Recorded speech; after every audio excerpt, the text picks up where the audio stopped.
We begin today the Gemara on the bottom of Daf Chaf Zayin Amud Beis, where it says Mosiv Rav Kahana, 4 lines from the bottom of the page. So this is the middle of the sugya here. The Gemara began speaking about the subject of whether Ovid Inish Dina Lenafshei, can a person take care of matters on his own if there's a halacha psaktin that he knows that this is the halacha. Can he just paskin for himself and take action? Or no, he has to go to a bezdin and bezdin has to paskin for him. So what the Gemara had explained was, in a case where someone's stealing from you and there's going to be a loss, an immediate loss, and you can't wait to go to the bezdin, nobody argues you can take action on your own to stop a ganav, for example. But in a situation where there's no loss and you could wait and you could go to a bezdin and you're going to get the same result, in such a case, that's the machlokes. Rabbi Yehuda and Rav Nachman, could a person paskin on his own or no? A person has to go to the bezdin and the bezdin will paskin for him. So here, the next amud of the Gemara will bring rise to this discussion. Mosiv Rav Kahana. So Rav Kahana asked from the following brayse, pretty clear brayse that discusses this. Ben Bagbag Goimer. Ben Bagbag says, Al tikones l'chotza chavercha litel l'shulcha. Don't go into your friend's courtyard to take what belongs to you shaloi b'rishus, without his permission. So what this is talking about is you go into your friend's courtyard in hiding, in a way that it looks like that you're a ganav, and you're coming to take what's yours. So don't go inside in such a way. Shema tira olav kaganav, because then you may appear to be like a ganav that's coming to take something. Ella, rather, instead, shvoires shinov, go and break his teeth. Ve'ermoriloi shali ani noitel, and make it clear to him. Tell him, I'm here. I'm not hiding and coming in, but come. Tell him very clearly. So you don't have to actually break his teeth. Rashi says the point of here is come in and take openly and directly what belongs to you. So what do you see here? When someone else has something of yours, and it doesn't seem like there's going to be any loss, you'll wait. You can go to the bezdin, and the bezdin will paskin that it belongs to you. So Ben Bagbag says no. You can go in and take it. So this is a question on Rav Yehuda. Rav Yehuda is the one that said that you have to go to the bezdin. Amalei, so he answered to this shaila Rav Kahana asked him, Imach, or actually there's two pshatim here in Rashi. One pshat of Rashi is you say this Imach in a wonder. Imach, meaning is this with you? This is a good proof against me. Or Rashi says another way to read it is Imach. If with you, keep this question you have to yourself, because I don't see this as any question at all. Why? Ben Bagbag Yichidahu, you're bringing him here a braisa, which is Ben Bagbag speaking. He's one individual that had this opinion, but upligi Rabbanon aleh. The Rabbanon argue on him and say that you can't take matters into your own hand. You have to go to the bezdin. This is one answer. And then, but the Gemara says another answer. Rabbi Yana, your others are Geris Ravina. Omar, he says, what's the pshat of here in the Braisa? My shvoires shinov. What does it mean here when it says that break his teeth? In other words, go in and do what you have to. Bidin. It doesn't mean that you should go in literally and take what you have to. It means break his teeth by schlepping him to the bezdin, and there the bezdin will handle him and take care of him. That's what it means. But the Gemara asks, it doesn't fit into the words of what Ben Bagbag said in the Braisa. Ihachi, but if so, ve'emoir loi, it says over here, and you should tell him. If you're saying it refers to the bezdin, so then it should have said va'imrim loi, the bezdin says to him. Shali ani noitel. When it says over here, shali ani noitel, that you are telling him, I'm taking what's mine. But if it's the bezdin, it should have said shalayu noitel mi bayale. It should have said that the bezdin tells this individual that we paskin and we allow this person to take what belongs to him. So the language of the Braisa does not fit with the second answer here, that it refers to the bezdin. So the Gemara says kashya. That's a question on the second answer here. Tashama, the Gemara brings a raya from another Braisa. Shor sha'ala al gabe chaveiroi. One ox went on top of another ox. It attacked an ox and it went on top of it.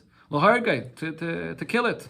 So the owner of the ox that's on the bottom here, that's being attacked, came along, and pulled out his ox from the one that's on top of it. And what happened? And then the ox that's on the top fell down and died. Potter. So even though you pulled out and you took action on your own and you killed the ox that's on the top, you're going to be potter.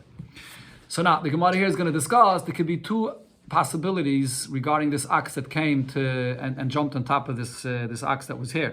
Is he a tam or is he a muad? This ox is acting wild, the one that jumped on the top. If he's a tam, then the payment would only be chatzi nezek. If he's a muad, so then if he kills the ox on the bottom, you're going to get full pay for that. So now this will depend if it's a tam or a muad. The action that you took on your own, were you allowed to take this action because otherwise you'll suffer a loss because the payment you're going to get is only going to be half pay? Or no, if we're talking about a muad, then even if this ox ends up killing your ox, you're going to get paid for the full damages for this. Says the Gemara, my love, don't you think the case over here is b'muad?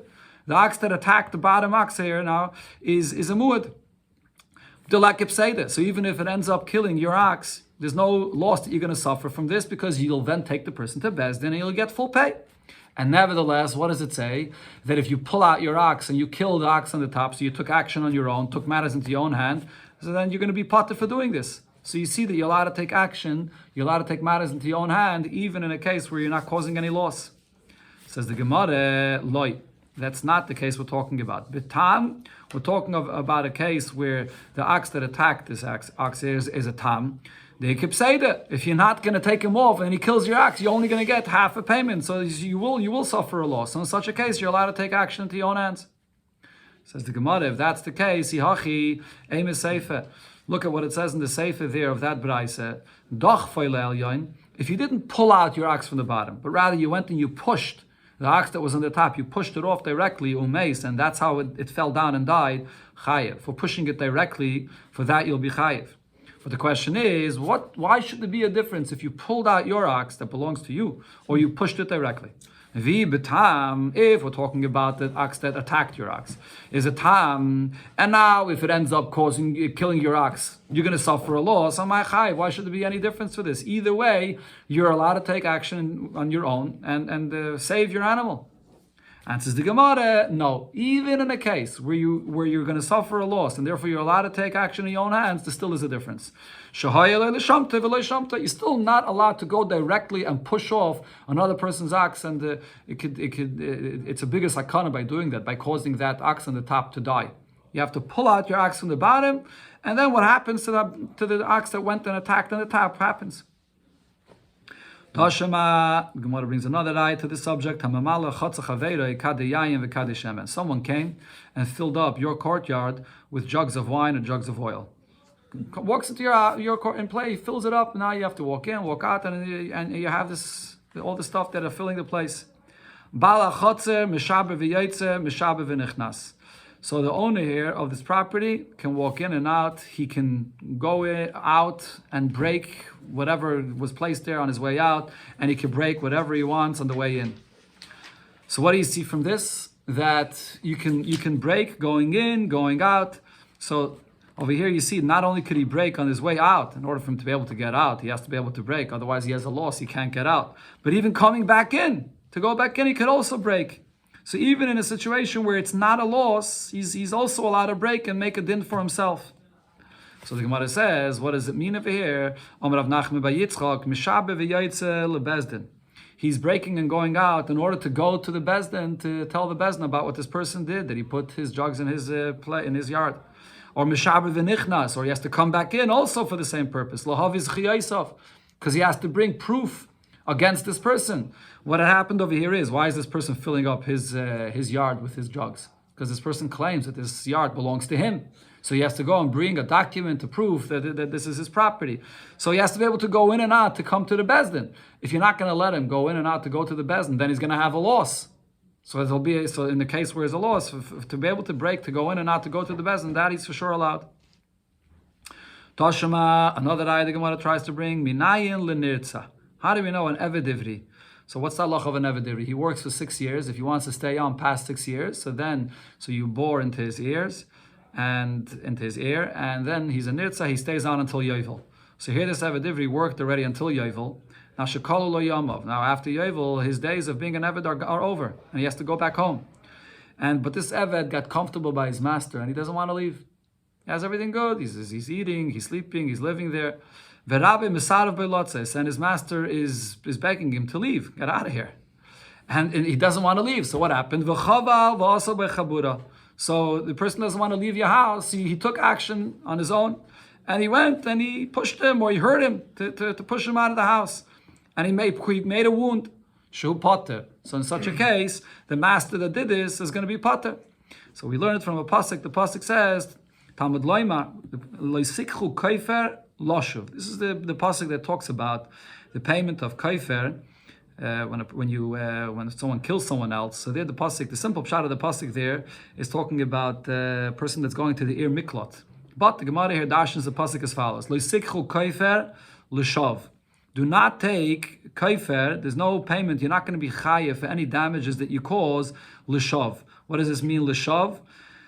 For a person that wants to come back to you, wants to remain an eved. That's one pshat. Rashi says this person is like he wants to stay back, and you're pushing him out. He's not allowed to stay in your house anymore. He has to leave. You don't have to pay for any damage that you cause him by trying to push him out of your house. Or another pshat Rashi says l'shav means for this person that's supposed to go back. His din is that he's supposed to go back to his family. Shav al mishpachtei. It's the time of Yovel. He's supposed to go home, and he doesn't want to leave. In such a case, if you hurt him, pushing him out, you don't have to pay for this. So what do we see here? You learn from this pasuk that a person took his matters in his own hand. The person has to leave his house and doesn't want to leave, and you hurt him. You don't have to pay for this. You don't have to go to a bezdin to force him out.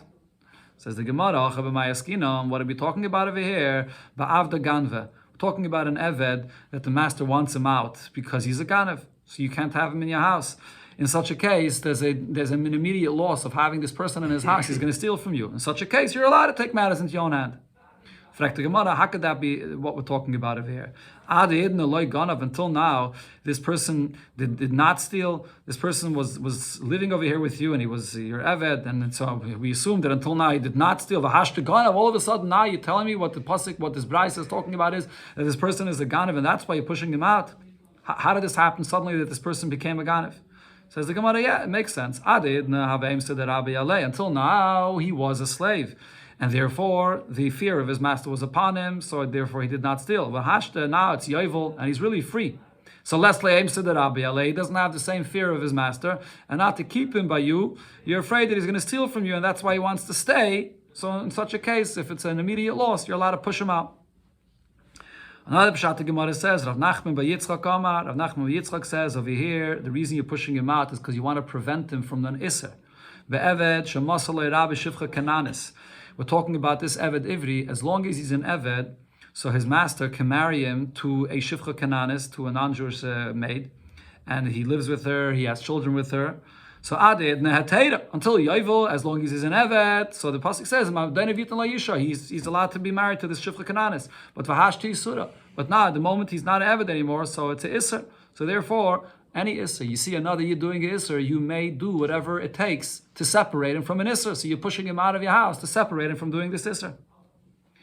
Tashema, the Gemara brings another ayah. And here we come back. This is why this whole thing was brought up over here, because we bring the case of the Mishnah in the beginning of the Perek here.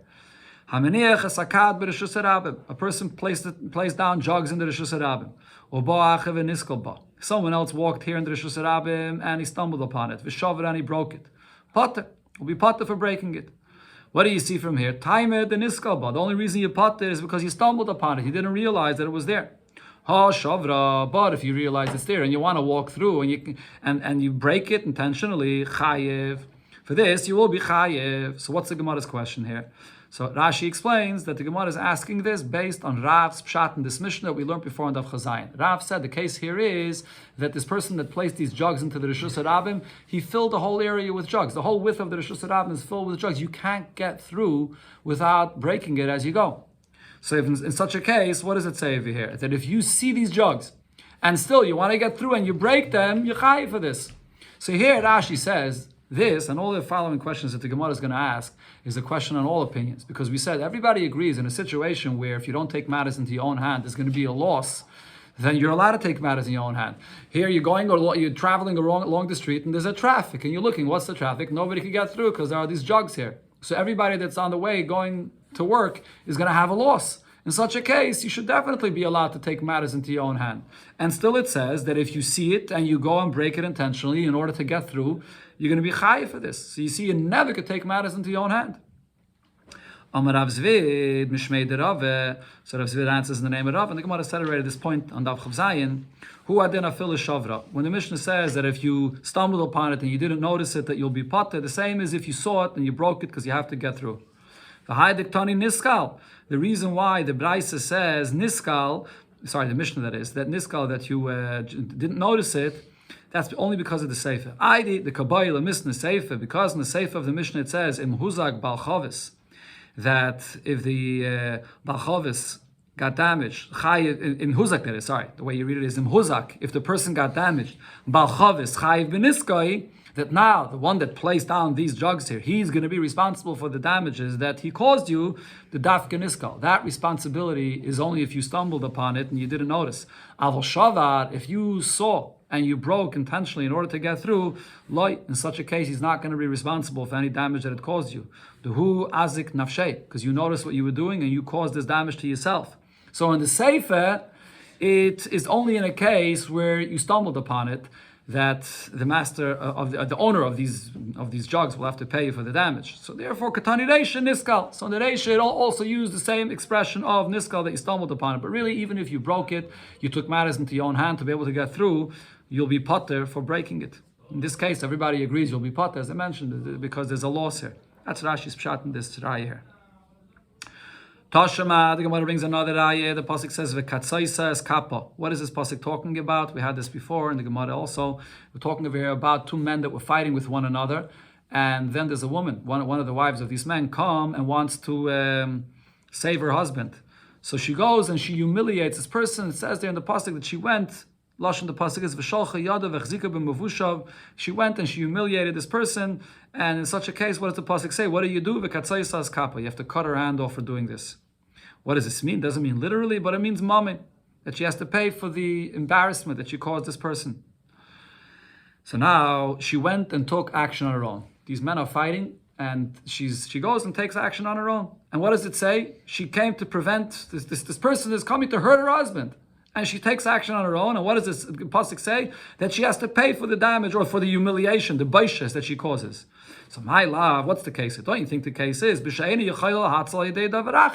there was no other way that she could save her husband, and therefore she did this in order to save her husband. So the question is, why isn't she allowed to do this? And this is, again, a question on both opinions. In a case where there's a damage here, or in this case there's a danger that her husband is being attacked, and she comes to save her husband, why should she have to pay for humiliating this person that attacked her husband? Says the Gemara, loy. That's not what the pasuk means. The Braisa that brings this pasuk and says that she has to pay for this, it's in a situation where she could have saved her husband from this attack in another way. And therefore, if she didn't, and she humiliated this person that attacked her husband, she'll have to pay the baishas for this. Says the Gemara, so what does that mean? So you're telling me that in a situation where she saves her husband in this way, and she had no other way of saving him, Petura, so then she'll be potter for what she did. So if so, what does it say further in this Braisa? Adatani Sefer. Then the Braisa further says as follows: that v'shilcha yada, that if she stretched out her hand to save her husband and humiliated this person, so then she has to pay for that. Prat l'shliach bezdin. We learn from here that a shliach bezdin that's being sent to stop a fight or any situation of what shliach bezdin that has to go and do something, in such a case that the shliach bezdin has to do what he does and he humiliates someone while he's at it, the shliach bezdin is not going to have to pay for this baishas, for this humiliation, because that's the job of the shliach bezdin, to get done what he has to. That's what we learn out from this. So now the Braisa is making a distinction. She herself that takes action, she has to pay. If the shliach bezdin goes and takes action and humiliates someone, then the shliach bezdin does not have to pay. But the question though is, livleik v'lisni b'dida. Why wouldn't the Braisa, if it's looking to make a distinction, it can make the distinction regarding her herself? When is she obligated to pay for this humiliation if she could have saved her husband in a different way? But if he's being attacked and she can't save him in any other way, Petura, so then she would be potter for this, because in such a case everybody agrees she could take action on her own. Says the Gemara, that's what the Braisa really means. This is what the Braisa is really saying. When do I say that she doesn't have to pay When the dosh you have to pay, that is in the reisha. If she could have saved her husband in some other way.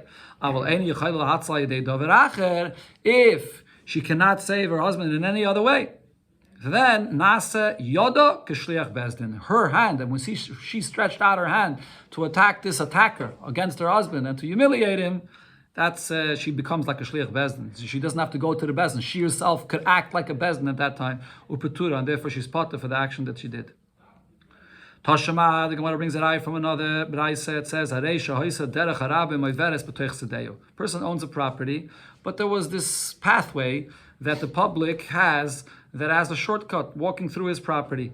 And he didn't want the public to go through his property in that area. So what did he do? Notla, he took possession over this pathway for himself.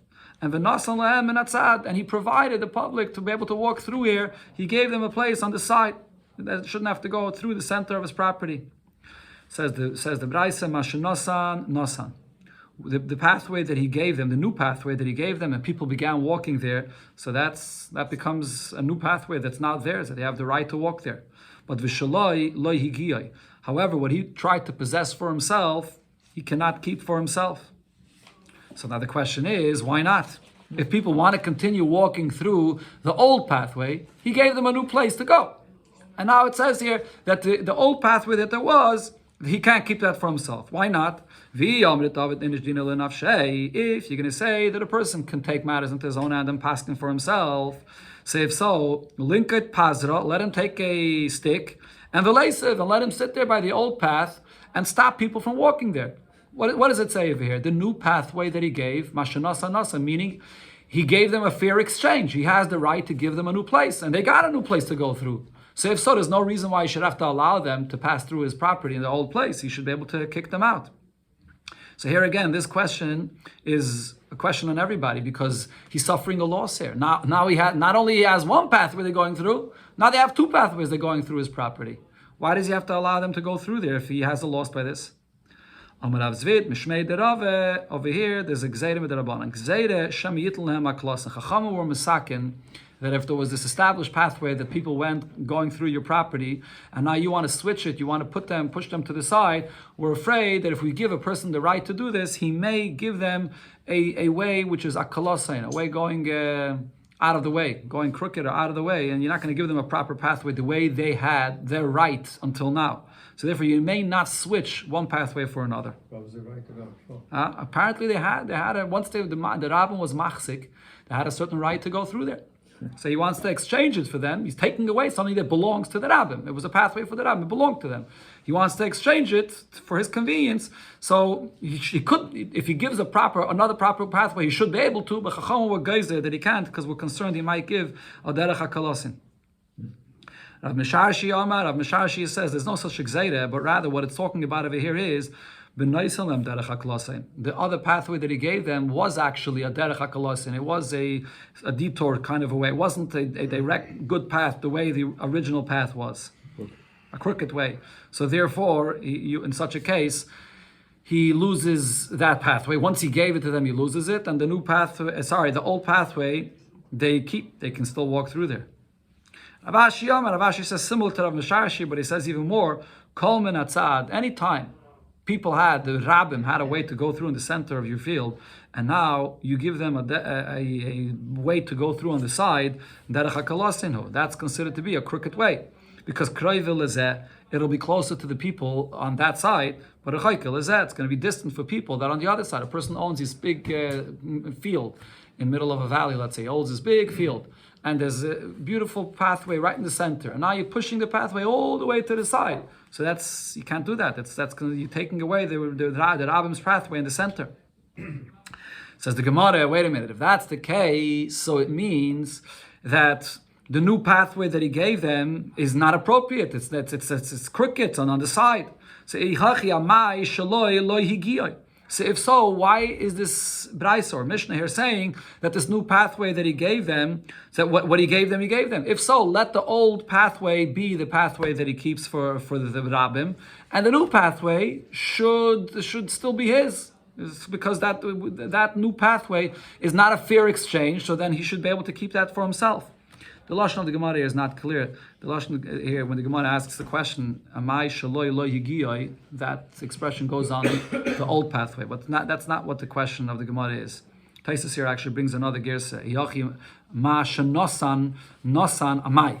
This new pathway that he gave them, if he's saying that it's a crooked pathway and it's not a fair exchange, so if so, that what he gave should not be given at all. He should be able to take it back for himself. And it says the Gemara, Leimaluhu. Here, this is part of the question. Leimaluhu. Let him say to the people, Shkulu ditchu, take yours, which is the old pathway that you had in the center, and v'havalididi, let me take back this side pathway that I wanted to give you. And it says the Gemara, no, mishum de Rav Yehuda. This is a halacha that Rav Yehuda said. Dam Rav Yehuda said, Meitzer she'echziku by Rabbim, a fence or a place, a way that the Rabbim already took possession over it, and now the Rabbim goes there. Asr lekalkaloi. You're not allowed to stop the Rabbim of going there.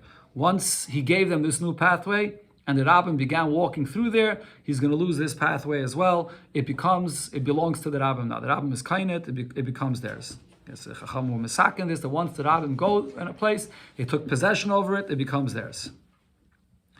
Toshima, the Gemara brings another raya here to this shayla. Going back, this is the final raya the Gemara tries to bring to this question of whether a person can take matters into his own hands. Balabayis sheniach peya b'tzad echad.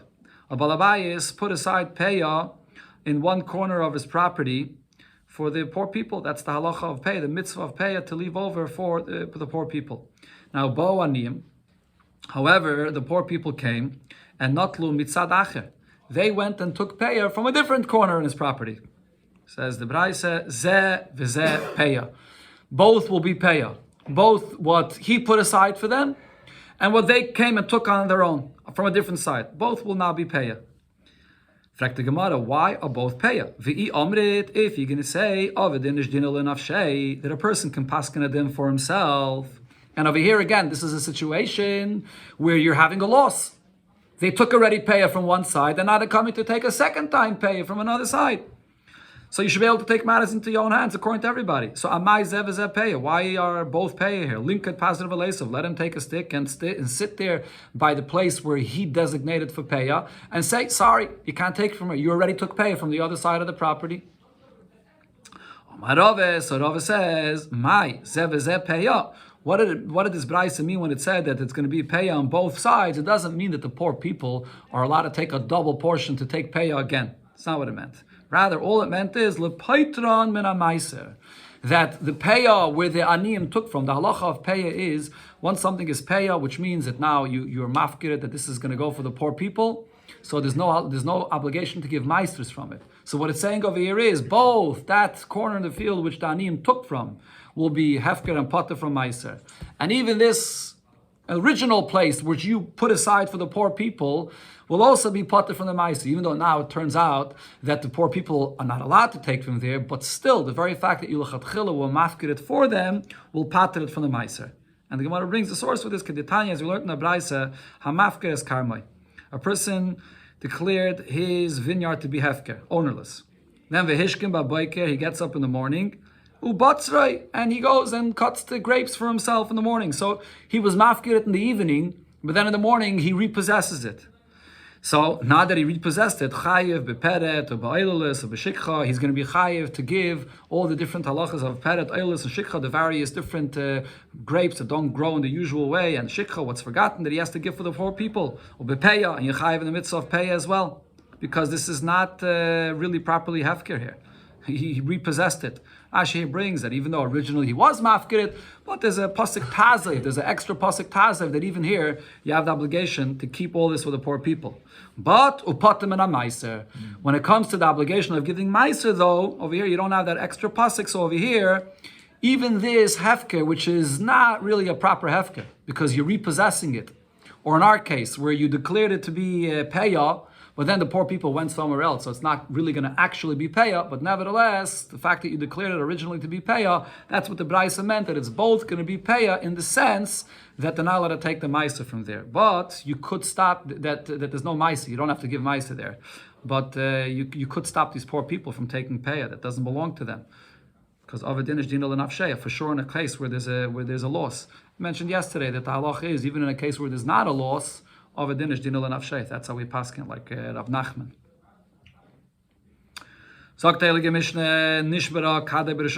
A person's jug of water broke in the Rishus Harabim, v'hochlaka echad b'mayim, and somebody slipped in the water. Oishalaka b'charsis, or he got damaged of the broken pieces of earthenware here. Chayiv, so then the owner of this jug, that his jug cracked there, and now there's the water that caused this person to slip, has to pay for his damage. Rabbi Yudah says, b'miskaven chayiv. If it's done with intent, so then you'll be chayiv for this. But ain't miskaven, without intention, then potter. Then you'll be potter for this damage. Now, what exactly Rabbi Yehuda means as far as intention is concerned, the Gemara will explain. Okay. Amar Rav Yehuda Amar Rav. Rav Yehuda says in the name of Rav, what's the pshat over here when it says regarding this water that's on the floor and it causes someone to slip and get damaged? What are you chayav for? What got damaged and what are you chayav for? So he said, Rav said as follows: Lo yishanu ala shetinfu kelov b'mayim. If when you slipped, so then let's say your garments got wet and got dirty from this water, so that you'll be chayiv for. If you have to pay for the cleaners or whatever it is, you'll be chayiv for the garments that got dirty. Aval hu atzmai, but the person himself that slipped here and fell and hurt himself and injured himself, potter. So the person, the owner of this jug, that his water is now here on the floor, will be potter to pay for his injury. Why is that? Because what happened? He slipped on the water, but where did he injure himself? Because the impact, he banged himself on the ground. Karka olam is ikasai. It's the ground that was mazikim, and therefore you're going to be potter for this. So Taisus here says the dia cares because it says in the Mishnah, huchlak b'mayim. He only slipped in the water, meaning the person himself did not get damage from the water itself. He slipped in the water, and then what happened? As you slip, so your clothing is getting wet and soiled and dirty. But the person himself banged himself on the floor, and therefore, if the floor is what bangs him, so then you potter to pay for this. And Rashi explains why you potter to pay for this. Seemingly, anytime someone falls into a pit, you could argue the same thing. You fall into a pit and you bang yourself on the bottom of the pit. Karka elam. It's the karka of the world that bangs you and damages you. So Rashi actually brings, and a chanami, Rav, we'll learn later in the Masechta, has a unique opinion when it comes to a boyer that damages someone, that you have to pay for that. And Rav says the reason you have to pay when someone falls into your pit and gets damaged is not only because of the impact that causes the damage, but there's an additional aspect that causes the damage as well. Havloi. It's not only the chavatoi, the bang, but it's also havloi, which means when you fall into a pit, there is this density of the ear that's there in the pit that causes this animal that falls in to be weakened. And then when he gets banged, that's what caused the damage together with the hevel. It's not just the bang itself. But if it's just the bang itself, for that you potter, because it's karka ilam. So over here as well, you're only going to be chayiv for the garments that got damaged, but not for the person himself that got injured. Again? That's called gairim, correct? Because grama ben izakin is potter. So what happened over here? The water caused the person to slip, and then he banged on the karka ilam. Yeah. So since it's the karka that damaged, the karka is only a grama by the fact that he slipped from the water. He didn't get damaged directly from the water. He got the water is like the boyer. The water is the stumbling block over here. But he got damage from the karka. If you get damage from the karka, you potter. Okay. Now, Kiyamrisa Kamei de Shmuel. So Rav Yehuda says, when I said this halacha, that Rav said how we interpret this Mishnah, I said this in front of Shmuel. Amali, so Shmuel told me, Mechti, let's see. If a person leaves a stone in the street, or a knife, or a package in the middle of the street, and someone stumbles upon it and hurts himself, how do you know that you're chayiv for this? We learn it from a bar. Just like if you dig a pit in the middle of the street and someone stumbles and falls in, you're chayiv. The same is with these things as well. And the kulon ani ben. And regarding all of these, we say, Shar v'lo yodam. What's the halacha regarding a boyer? We learn that from the pasuk where it says there, v'nafal shama shayr chamar. Why does the pasuk specify that only an ox or a donkey that falls in? So we learn out from there that an ox that falls in and gets damaged, yechai, but v'lo yodam. A human being that falls into a boyer and gets injured, the one that dug the pit doesn't have to pay for it. Actually, not injury. Let me correct that. For an injury, you do have to pay, but you don't have to pay if the person died. If the person fell into a boyer and he died, that's what the pasuk there speaks about. That when a person, it talks about when the shayr and the chamar fell in and it died. So for that we say a person that falls in and dies, for that you're going to be potter. Chamar v'lei kelim. and the donkey falls in. That's what the pasuk says, but that excludes kalim. Now, v'hanim mili, this whole drasha here that we exclude a adam, that for an adam you're going to be potter. When are you potter? So you see that from the context of the pasuk, as Rashi brings. The pasuk there says v'hameis yeloi. It's talking about when what fell and died. So when we exclude a person, that's only l'inyan ketala. That if a person died in this bayr, so then the owner of this pit or the one that dug this pit will be potter for this. Aval l'inyan is zakin. But if a person falls into a pit and he gets injured there, chayiv. So nizakin adam chayiv. That you will be chayiv for. But the kalim that break in a bar by a kalim, you can't make a distinction between kalim that get injured or die, because the kalim that break, so then that's their death. They're gone, right? So when kalim break in a bar, for that you will be potter. So therefore, what's Shmuel saying over here? Shmuel says, no, the pshat over here in this Mishnah is actually the exact opposite. This water that was here on the ground, and the person slipped in this water, for his garments that got dirty in it, for that, you'll be potter for. Why? Because that we have the pasuk that's memayet kalim. That for the kalim that gets damaged in someone's bar, you potter for that. The person himself that got injured with this water, and he slipped and banged himself on the floor, for that you will be chayiv. Okay, because Adam in a bar is chayiv. Only if the Adam dies in the bar, you potter for that. So here Rashi again adds the point that Shmuel disagrees to what Rav says, that you only chayiv in a bar because of the hevel, because of the dense ear that's in the bar. Shmuel says no, the impact, the chavata, the very impact from the bar itself, you chayiv for. So over here, even though the person slipped on the water and the impact is from the ground, you chayiv for that. So therefore you'll be chayiv the other way around from Rav. You'll be chayiv for the injury of the person, but you're going to be potter for the garments that got dirty. Now for Rav, how does Rav respond to this? So Rav says, in our case, you're not chayiv for boyer here for the kalim. Why is that? This is not considered to be a boyer, and therefore you cannot be potter for the kalim. That is. Why is this not a boyer? Rav hanimili hechadav kirinu. When is something that you leave in the street considered to be like a bar? That's only if you were mafkir it there. If what you left in the street, you were not mafkir it there, so then this is your money. And if it's your money, so then you're not chayiv because it's like a bar. The chiyuv is different. It's you're chayiv because it's like a shayr. And if you're chayiv because it's like a shayr, so in such a case, a shayr that damages someone's garments or kalim, you are chayiv for that. The whole pitur of kalim is only when it's bar. But Rav says that if it's shayr, so then you're going to be chayiv for the kalim. So that's another aspect over here to the machlokes of Rav and Shmuel. What happens when you place something in the Rishus Harabim and you're not mafkir it? In the Torah, when it speaks about a person digging a pit, it's talking about a person that dug a pit in Rishus Harabim, and it's hefker. Shmuel says, even when you leave something in the Rishus Harabim, or you dug it in your own property, and then you were mafka the area around it, you were not mafka the bar, it's still learned from bar, as the same halacha of bar. So therefore, for the kalim, you're going to be potter. But Rav says that over here, when the person left this water in the street, and he wasn't mafka the water, so therefore, this is not learned from bar, it's learned from shayr. If it's learned from shayr, so then there's a shayr that gores and damages, or in our case over here, the shayr, this water, which is like shayr, it's your money, and it damages a person's garments, you'll be chayiv for that. Okay, so that's the machlokes here of Rav and Shmuel. Masav Rav Aishiyeh, so Rav Aishiyeh asks on this. There's a brayso that says as follows: V'nofal shama shoyre chamer, that the shoyer or chamer fell into a pit. What do we learn from this? As the Gemara said before, we darshan v'lo yadam, and shoyer that is shoyer v'lo yadam, that if the adam died in this bar potter, chamer v'lo kalim. Chamer says that if kalim broke in the bar, you'll be potter.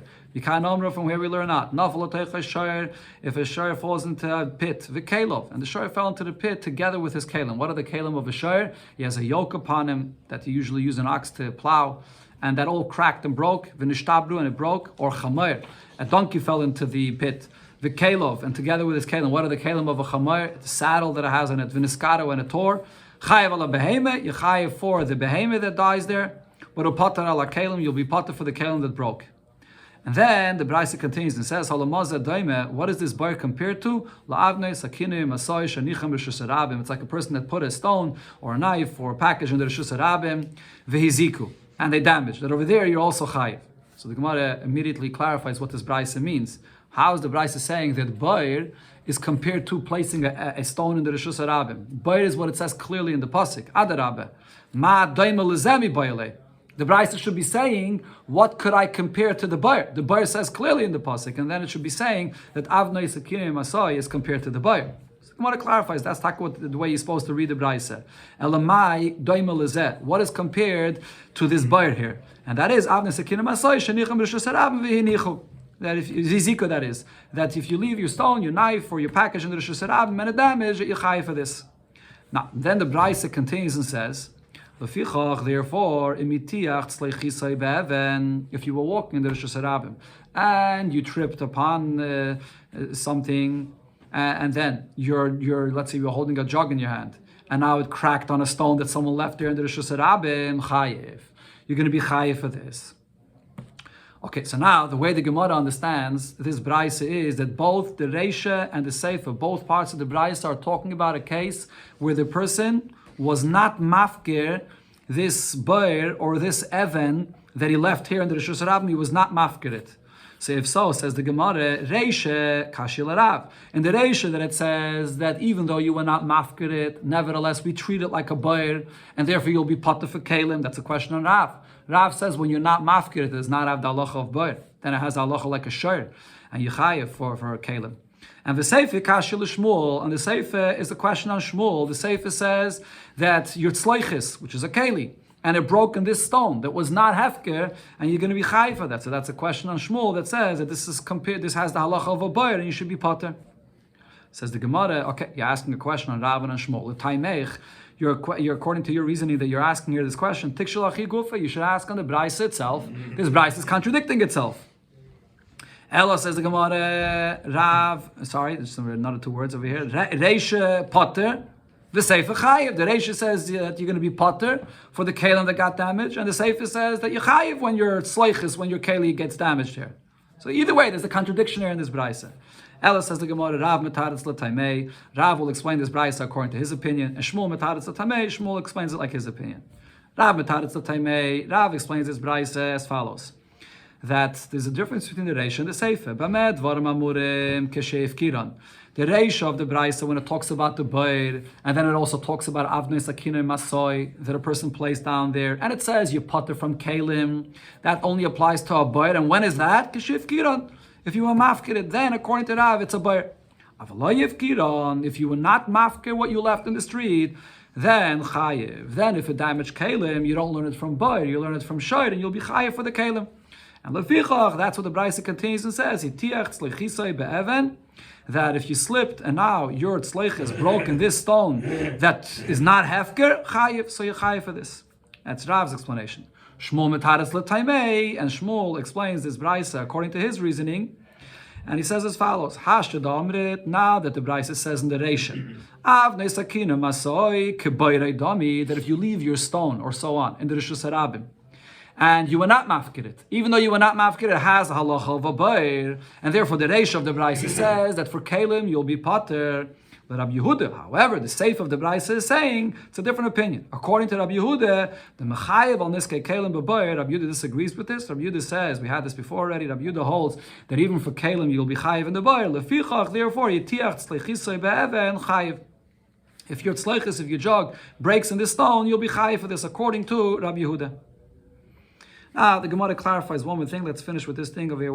It clarifies the pshat in this brisa, the seif of this brisa. What did the seif of the brisa say? You slipped in the Rishus Harabim, and your tzleichis, your jug, broke on this stone that someone left in the Rishus Harabim. What did you slip on here? Amar Rabbi Lazar, says Rabbi Lazar, Loishanu al be'even. What caused you to stumble and slip is the actual stone that the person left there. That's the bird that was left there. And v'nishuv be'evan. And then your tzleichis broke on this evan that you slipped on. Then the one that placed the evan there will have to pay for the damage that was done.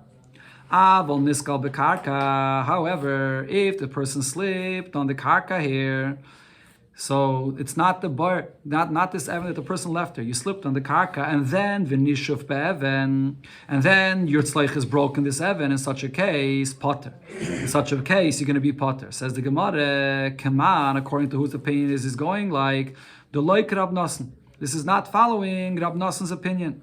What's Rab Nosson's opinion? So we had this before in the Gemara. Rab Nosson says, in a case where you have an ox that goes and pushes someone into a pit.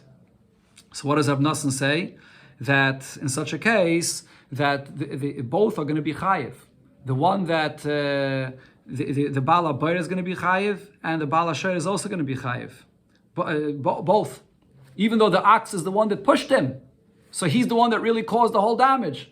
But if you're not getting a payment from the Bala Shir, let's say because the Bala Shir is only a tam, so you're only getting half of the payment, so who's going to have to pay the rest? The Bala Bair has to pay for that payment. Both of them are involved in this damage. Over here as well, it's basically the same kind of a thing. What happened? The person slipped on the karka, and then he got damaged from the Evan. So what caused him to slip? Not the Bair, not the Evan. The karka caused him to slip. But nevertheless, the karka, there is no Bala karka that's going to pay him.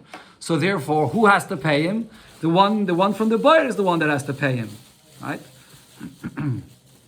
So over here, if we're saying that if he slipped on the karka, and then he banged himself, he banged the sleichus in the Evan, that you're going to be potter in such a case, so that's not like Rab Nosson, because Rab Nosson says that in such a case where the shor pushes you and then you fall into the Bair, both are responsible. So over here in such a case, when you slipped on the karka, so the Bala Evan should be responsible for this, because now they both together participated in this damage, and over here you're not getting paid from anybody else other than the Bala Evan, so you should be chayav to pay for this. So therefore, the fact that Rabbi Lazar here said that if you slipped on the karka, the Bala Evan will be potter, that's not like Rab Nosson that said that, but the Bala Shir and the Bala Bair would both be chayav. That's one version for this. But Iked Amri, another version of this is, Amar Rabbi Lazar said, Loi teime beniskal be'evan v'nishuv be'evan u'du mechayev. Over here, when this person slipped, it's not only if he slipped because he bumped himself into the Evan, and the tzloichis also broke in the Evan. So all of it happened by the Evan. Only then will the Bala Evan be chayiv. Not only then. Avol niskal be'karka v'nishuv be'evan potter. But if he slipped on the karka, so that's really the cause of the damage, and then the tzloichis broke in the Evan, and in such a case he would be potter. No, we don't say that. Ela fil niskal be'karka, even if he slipped on the karka, v'nishuv be'evan, and then his tzloichis broke in the Evan, even though the Bala Evan could say, you slipped on the karka, that has nothing to do with me. But now that the Evan was there, and the Evan broke the tzloichis, so the Bala Evan will be chayiv for that. Chayiv. And so, come on, Rab Nosson. This is like Rab Nosson's opinion. It says that if a shor pushes into a Bair, the Bala Bair can't say, why are you blaming me? The shor pushed in. No, because your Bair was there, and now it fell into your Bair. The Bala Bair is also chayiv. So over here as well, when the karka caused you to slip, but now it broke on the Evan, the Bala Evan is going to be chayiv for this.